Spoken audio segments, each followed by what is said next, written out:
तमिलनाडु की सत्ता संभालते ही मुख्यमंत्री थलपति विजय ने ऐसा फैसला लिया है जिसकी चर्चा पूरे राज्य में होने लगी है।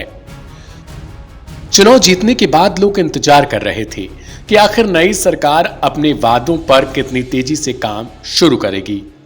और अब पहली बड़ी तस्वीर सामने आई है।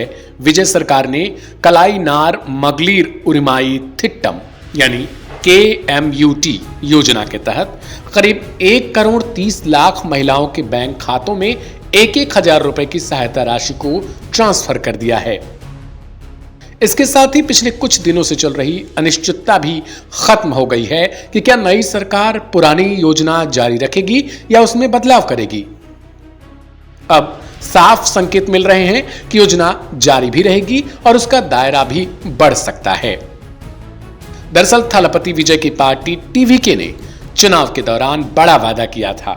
कहा गया था कि 60 साल से कम उम्र की महिलाओं को हर महीने 2,500 रुपए की आर्थिक सहायता दी जाएगी, जबकि फिलहाल महिलाओं को 1,000 रुपए मिल रहे हैं।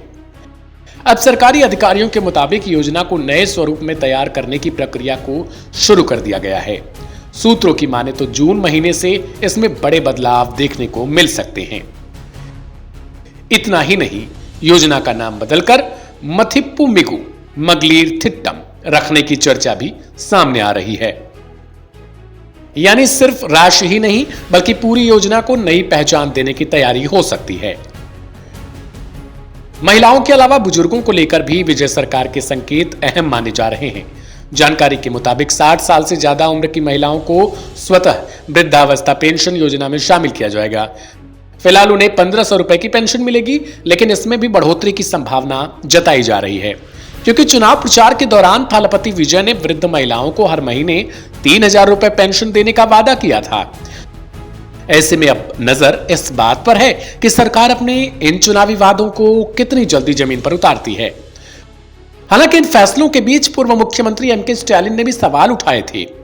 स्टालिन ने सोशल मीडिया पर पोस्ट करते हुए पूछा था कि मई महीने की सहायता राशि जारी होने में देरी क्यों हुई। उन्होंने नई सरकार से सवाल किया, क्या पुरानी कल्याणकारी योजनाओं का पुनर्गठन किया जा रहा है, और अगर ऐसा है तो क्या चुनाव से पहले किए गए वादों के तहत बदलाव किए जाएंगे। स्टालिन ने यह भी याद दिलाया कि विधानसभा में कहा गया था कि पिछली सरकार की कल्याणकारी योजनाएं जारी रहेंगी। अब राशि जारी होने के बाद फिलहाल महिलाओं को राहत जरूर मिली है, लेकिन असली नजर इस बात पर है क्या थलपति विजय अपनी सरकार के शुरुआती महीनों में बड़े सामाजिक बदलाव दिखा पाएंगे। तमिलनाडु की राजनीति में दशकों से दो बड़ी पार्टियों का दबदबा रहा, लेकिन इस बार अभिनेता से नेता बने थलपति विजय ने सत्ता संभालते ही संकेत दिए कि उनकी राजनीति सिर्फ भाषणों तक सीमित नहीं रहने वाली। और अगर महिलाओं को 2,500 रुपए और बुजुर्गों को 3,000 रुपए पेंशन जैसी योजनाएं लागू होती हैं, तो इसका असर आने वाले सालों में तमिलनाडु की राजनीति पर भी दिखाई दे सकता है। फिलहाल विजय की पॉपुलैरिटी में इस वक्त बेहद ज्यादा बढ़ावा देखा जा रहा है।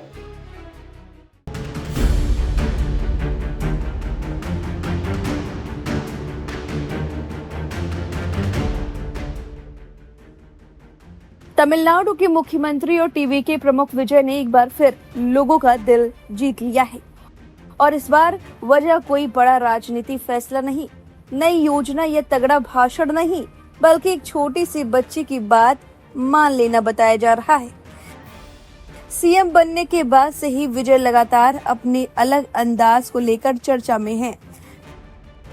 कभी जनता के बीच उनका सादा व्यवहार सुर्खियों में बनता है, तो कभी उनके फैसले की चर्चा होती है।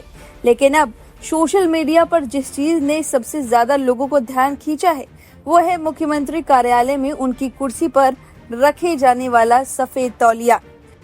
दरअसल कुछ समय पहले पर्यावरण कार्यकर्ता लिसी प्रिया कजगम, जो कि अभी उम्र में काफी छोटी हैं, उन्होंने सोशल मीडिया प्लेटफॉर्म X पर विजय से अपील की थी कि सरकारी दफ्तरों में कुर्सियों पर लगाए जाने वाले सफेद तौलियों की परंपरा खत्म की जानी चाहिए। लिसी प्रिया ने कहा था, नमस्ते TVK सर, क्या हम भारत में VIP कुर्सियों पर सफेद तौलिया लगाने की इस परंपरा को खत्म कर सकते हैं। लोगों को पहले से ही पता है कि मुख्यमंत्री VIP होते हैं। यह तौलिया संस्कृति अब मंत्रियों, नौकरशाहों और यहाँ तक कि छोटे अधिकारियों तक में भी अपनाई जाने लगी है। सर, आप लाखों लोगों के लिए एक बड़ी प्रेरणा है। इस बदलाव की शुरुआत आप कर सकते हैं। उन्होंने अपने पोस्ट में लिखा कि अगर सच में देश में वीआईपी संस्कृति खत्म करनी है तो ऐसी छोटी छोटी परंपराओं को बदलना जरूरी है। सोशल मीडिया पर उनका ये पोस्ट काफी वायरल हुआ। लोगों ने भी इस पर अपनी राय रखनी शुरू कर दी। लेकिन असली चर्चा तब शुरू हुई जब कुछ दिनों बाद मुख्यमंत्री कार्यालय में विजय की नई तस्वीर सामने आई। तस्वीर में विजय हमेशा की तरह अपने दफ्तर में बैठे नजर आए, लेकिन लोगों की नजर सीधी उनकी कुर्सी पर जाकर टिक गई। वजह थी, इस बार कुर्सी पर सफेद तौलिया नहीं था। बस फिर क्या, सोशल मीडिया पर लोगों ने कहना शुरू कर दिया कि विजय ने एक छोटी सी बच्ची की बात मान ली। कई यूजर ने लिखा कि यही वजह है कि लोग विजय को पसंद करते हैं, क्योंकि वो छोटी छोटी बातों पर भी जनता की भावनाओं को समझते हैं। कुछ लोगों ने इसे वीआईपी कल्चर के खिलाफ बड़ा संदेश बताया। यूजर्स का कहना है कि राजनीति में अक्सर नेता सिर्फ बड़े बड़े भाषण देते हैं, लेकिन विजय ने बिना कुछ कहे एक छोटा सा बदलाव करके बड़ा संदेश दे दिया है। हालांकि कुछ लोग ऐसे भी कह रहे हैं जिन्होंने इसे सिर्फ प्रतीकात्मक कदम बताया है। उनका कहना था कि असली बदलाव नीतियों और प्रशासन में दिखता है, लेकिन इसके बावजूद इस छोटे से बदलाव ने सोशल मीडिया पर बड़ी बहस छेड़ दी है। वैसे भारत के सरकारी दफ्तरों में कुर्सियों पर सफेद तौलिया लगाने की परंपरा दशकों पुरानी है। पहले इसे गर्म मौसम और सफाई से जोड़कर देखा जाता था। अफसर और नेता अपनी कुर्सियों पर सफेद तौलिया लगवाते थे और पानी और धूल से बचाव करते थे। लेकिन धीरे धीरे ये सरकारी रुतबे और खास दर्जे की पहचान बन गया। यही वजह है कि विजय की कुर्सी से तौलिया हटाना लोगों को सिर्फ एक साधारण बदलाव नहीं लगा, बल्कि इसे एक प्रतीकात्मक संदेश के तौर पर देखा जाने लगा। वैसे भी विजय थलापति का हर अंदाज उनके फैंस को खूब पसंद आता है। फिल्मों से लेकर उनका स्टाइल, जनता के बीच उनकी एंट्री हो या फिर राजनीति में उनका अलग तरीका, हर चीज सोशल मीडिया पर वायरल हो जाती है। अब एक सफेद तौलिया हटाकर भी उन्होंने लोगों का ध्यान अपनी तरफ खींच लिया है। दिलचस्प बात यह है कि जिस चीज पर शायद पहले भी किसी की नजर नहीं गई होगी, किसी ने गौर तक नहीं किया होगा, अब वही पूरे देश में चर्चा का विषय बन गई है। और यह दिखाता है कि राजनीति में कभी कभी छोटे कदम भी लोगों की दिल जीत लेते हैं।